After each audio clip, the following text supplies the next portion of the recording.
All right, we're rolling. Sorry, question number 3. What is the x-coordinate of a point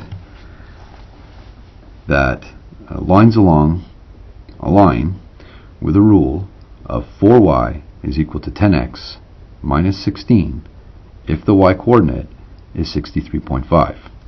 So there's a couple of things going on in this question that we need to kind of look at. The first deal is that we're looking for an x. We need to know the value of an x, and we know that the equation has an x in it, and so at some point we're going to be solving for that x. But and similarly, we have a value for y, so there's a substitution that we can place into the equation and go ahead and solve for y. But what I want to remind you is that before we deal with anything, we really need to be dealing with the equation that we're comfortable dealing with, and that of course is the equation y is equal to ax plus b. And in this particular equation, we do not quite yet have it in y equals ax plus b, because as you can see, the y has a coefficient in front of it of 4. The rest of the equation is isolated. That 10x is on the right-hand side of the equal sign, and the negative 16 is on the right-hand side of the equal sign. So there are no additions or subtractions to be done here in order to isolate the y. But I do, at some point, need to get rid of that 4 if I'm going to be able to have the equation in y equals ax plus b. And after that, I can deal with any substitutions that might be necessary. And so I'll go ahead and start setting that up by, first of all, copying the equation in its original form. So 4y is equal to 10x minus 16.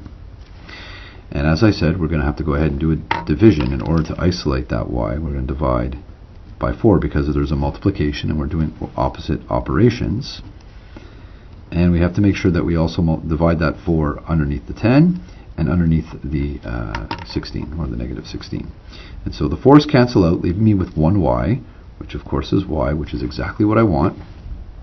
And now I have to simplify over here on my calculator for the 10 divided by 4. So 10 divided by 4 is equal to 2.5. Don't forget your x, guys. Some of you sometimes forget that x. It's 10 divided by 4x minus 4. 16 divided by 4. And now we have the y isolated, and so we're dealing with a situation where we have y is equal to ax plus b, and if I had to, I could identify the a here. The a would be 2.5, and of course the b would be equal to negative 4. But the question is actually asking me something a little bit different. Oh look, there's Mr. Fink sending me a text. And the equation that I'm going to be using will be with the point that I know in order to find the one that I don't. So in this equation, I know my a, it's 2.5. I know my b, it's negative 4. I know a y, the y is 63.5. But the x, of course, is a mystery. And so in order to solve that x, we're going to do the substitution, just like we did before, of the 3 known variables into the equation in order to identify the 4th that we do not know. Now 2 of them are already in there for us, the 2.5 and the negative 4. I just took the time to remind you what they were.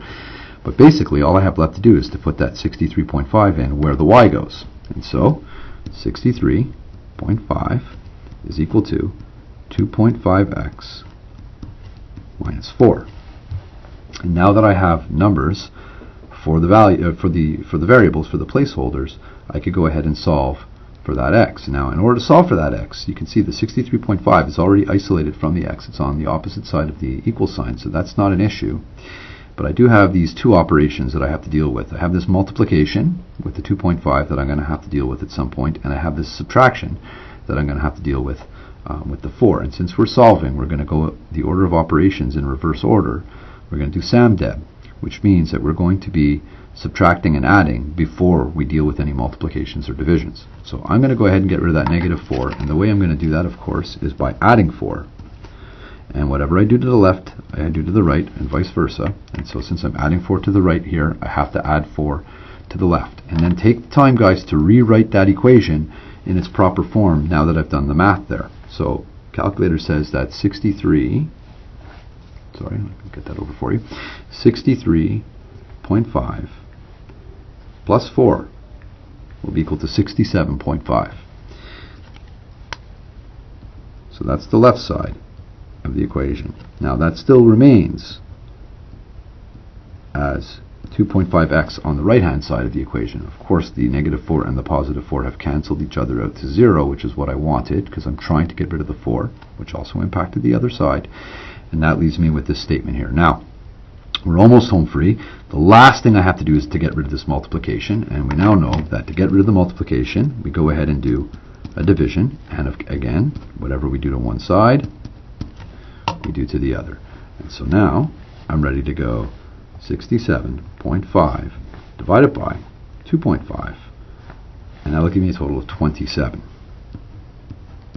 So, basically, in this equation, I can tell you that if the y is equal to 63.5 over here, then that x has to be a 27 in order for it to be in the line.